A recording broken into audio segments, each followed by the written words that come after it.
Hey guys, here is lesson 6.5, add and subtract fractions.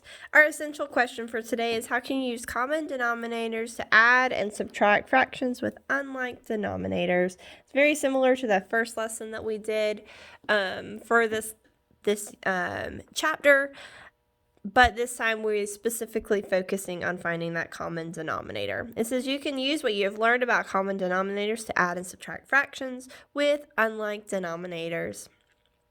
Our unlocking the problem says Malia bought shell beads and glass beads to weave into designs in her basket. She bought 1/4 pound of shell beads and 3/8 pound of glass beads. How many pounds of beads did she buy? So what we're going to do is the first thing we're going to do is underline our question. We're looking for how many pounds of beads did she buy? And then let's circle our important information, 1/4 pound of shell beads and 3/8 pound of glass beads. Okay, so one way we're going to do this is to find the common denominator. Honestly, that's probably going to be the way most of y'all do it. And then we'll look at the other way. So to find a common denominator, we would have our denominators 4 and 8. If we multiplied them together, 32 would be a common denominator.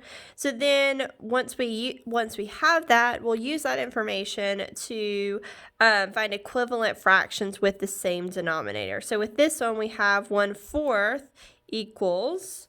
So we would have 4 times what is going to give me 32. So I know that 4 times 8 gives me 32. So and then I have 1 times 8 gives me 8. And then the same thing on my bottom. I know that 8 times 4 gives me 32.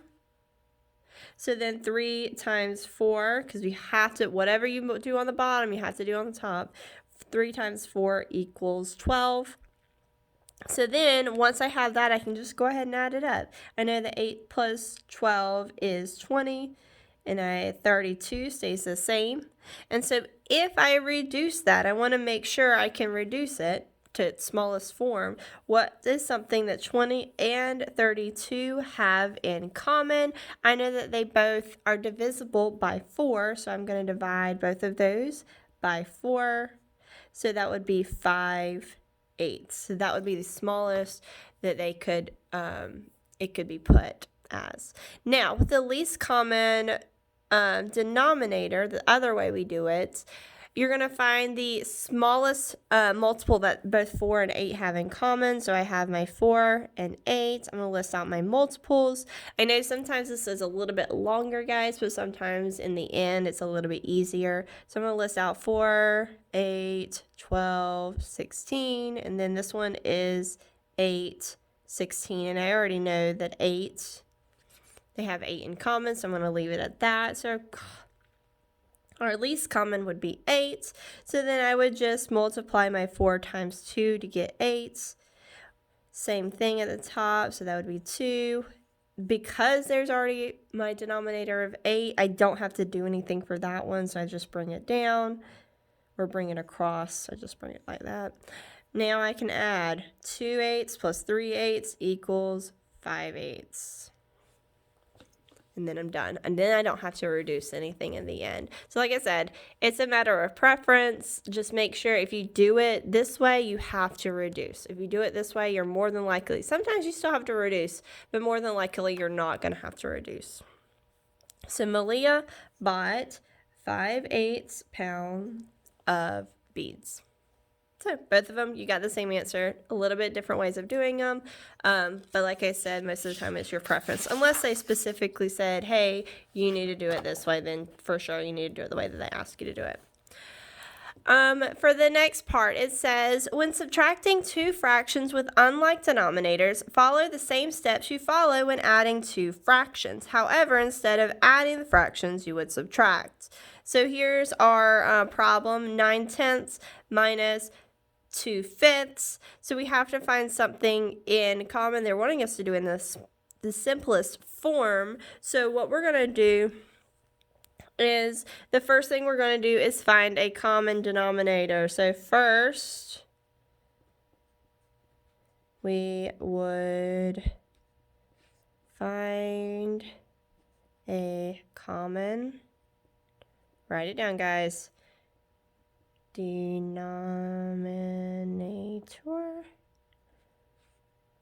and use it to write equivalent fractions. To write, I know some of y'all can't see. Let me see if I can do it this way.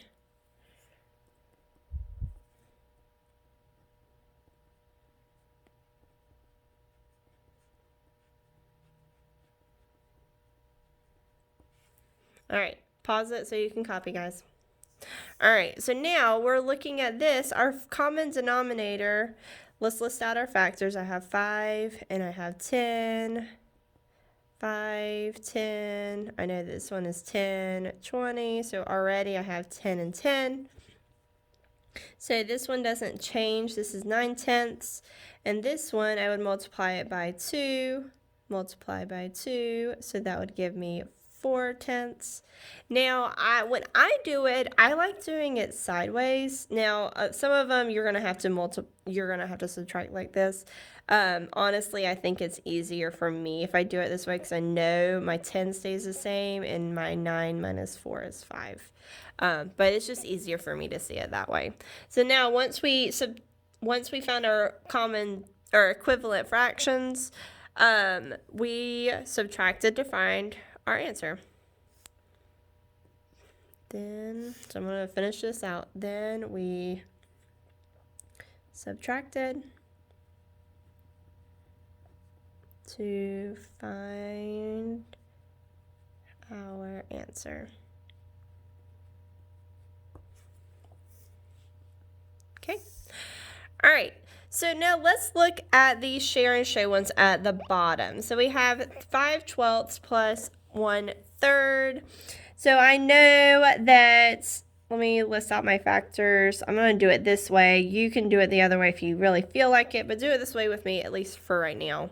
3, 6, 9, 12. I know that this one's starting with 12, so 12 would be my smallest that they have in common. So I know that 5/12 is going to stay the same. And I know that 3, something times 3 is 12. So I know 3 times 4 equals 12. So I multiply my numerator by 4. So 1 times 4 is 4. So now let's add 5 plus 4 equals 9/12. Now, this is not the smallest form because remember, we were doing it in simplest form. That was the directions. But still, even though we did it this way, it's still not in its simplest form. So we have to divide. I know both 9 and 12 are divisible by what number? They both have the factor 3 in common. So if I divide both of those by 3, that would be 3/4. So there would be our simplest or our smallest number. Because they asked for the simplest form, you have to put it in your simplest form, guys. All right, let's look at the next one. I have 2/5 and I have 3/7. Let's list out our factors. We have 5s and 7s. 5, 10, 15, 20, 25, 30. So then I have 7, 14, 21, 28, 35. Still, I don't have any in common, so I'm going to keep going with my 5s. 35. Now I have something in common. I could have just multiplied my denominators together, but that's okay. All right, so now I know that my common denominator is 35. 35. So now I multiply my 5 times 7. 2 times 7, so 2 times 7 is 14, plus, that would be 5, so 3 times 5 gives me 15. Now if I added those up, I would have 29 35ths. So I know that that is going to be its smallest form, so there's my final answer, 29 35ths. Yay! And these are just time consuming, guys, so don't plan on just rushing through because rushing through is not always going to get you there the fastest. because it might get you the wrong answer and then you have to go back and change it anyway. All right, so now I have 1/6 and I have 3/4. This is the last one we're going to do together, and then I'm going to let you do some on your own. So now I'm going to list out my factors. I have 6 and 4, 6, 12, 18, 24. Now I have 8, 4, 8, 12, and I see that 12 and 12 are in common, so my common denominator is going to be 12, my least common denominator. Actually, we'll do one of the subtractions together. All right, so now I know I'm multiplying my 6 times what to get 12? 6 times 2. So multiply my numerator times 2. That would be 2/12.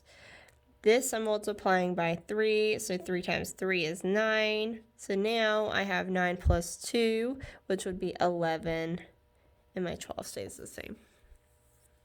So 11/12. Yay!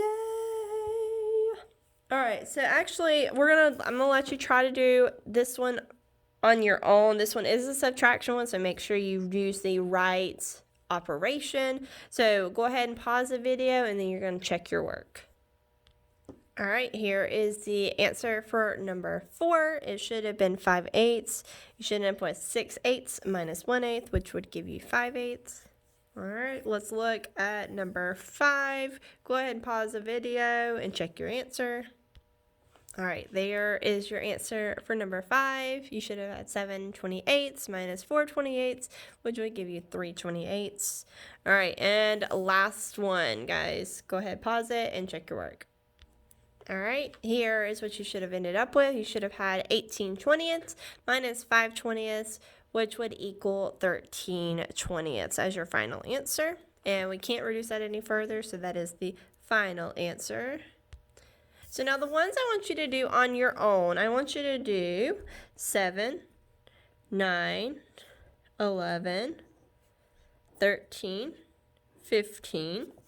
I want you to get to the bottom. I want you to try number 24 and 25. Flip to the back, 26, 27, and 29. Okay? I have a feeling this was going to be a lot of review. And if you need to, go back and look at some of the examples that you used in order to do this. And my biggest suggestion for this is listing out your multiples, so that's going to help you a lot. More than just multiplying your denominators together, especially when you're finding the simplest form. All right, guys, I believe in you. You're awesome. Good luck. Message me or come on Google Meet if you have any questions. I'll see you later. Have fun.